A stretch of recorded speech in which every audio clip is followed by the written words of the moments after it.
आप क्यों उदास हैं? क्यों परेशान हैं? आपको क्या ऐसा महसूस होना बंद हो गया है कि आपका खुदा है?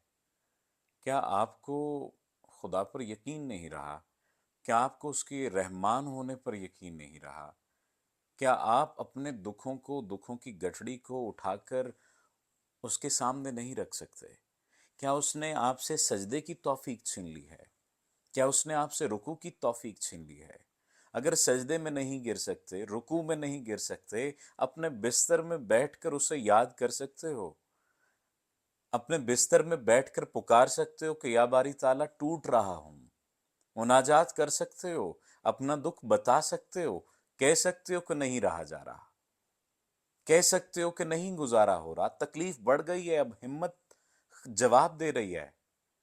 खुदा के पास जाने में क्या हर्ज है? सजदा कर लेने में क्या हर्ज है? अपने आप को अकड़फूं बिठाकर कब तक बर्दाश्त करते रहेंगे इन गमों को?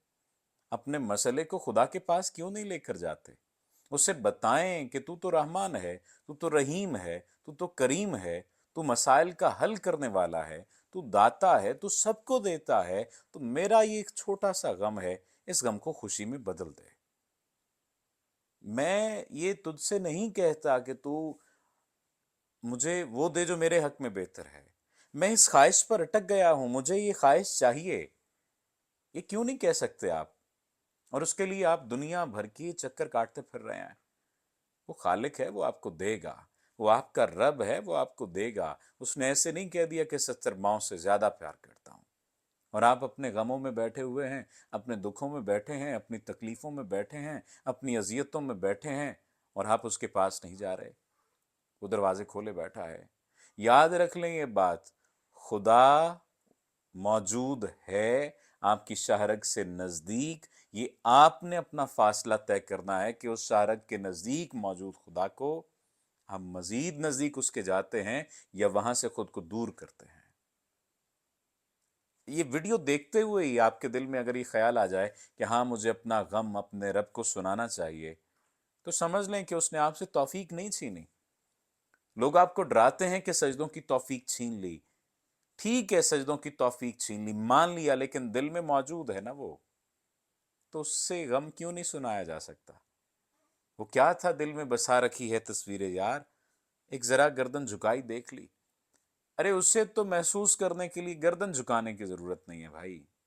उसे तो महसूस करने के लिए, उसे तो अपना गम बताने के लिए किसी मखसूस जगह की भी जरूरत नहीं है। तो फिर दुख किस बात का है?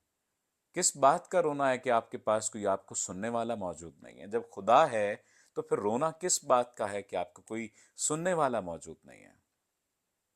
खुदा मौजूद है, वो आपको सुन रहा है, वो आपको देख रहा है। सिर्फ महसूस कीजिए और अपने गमों की पोटली को, अपने अपने गमों की गठली को सजदे में ले जाकर सजदे वाली जगह पर उस जमीन पर रख दीजिए, और फिर अपने आप को वापस ले आइए, सुकून वहां से ले आइए।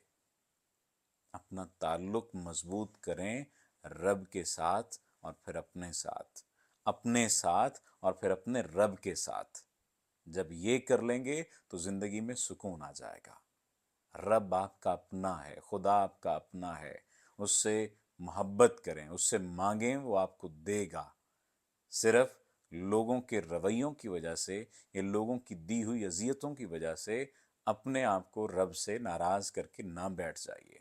जो लोग ये बात कहते हैं ना कि मैंने तो बहुत मांगा लेकिन उसने मुझे नहीं दिया, थोड़ा सा मांगने का तरीका बदल के देख लें। उम्मीद है आप मेरी इस बात को समझेंगे।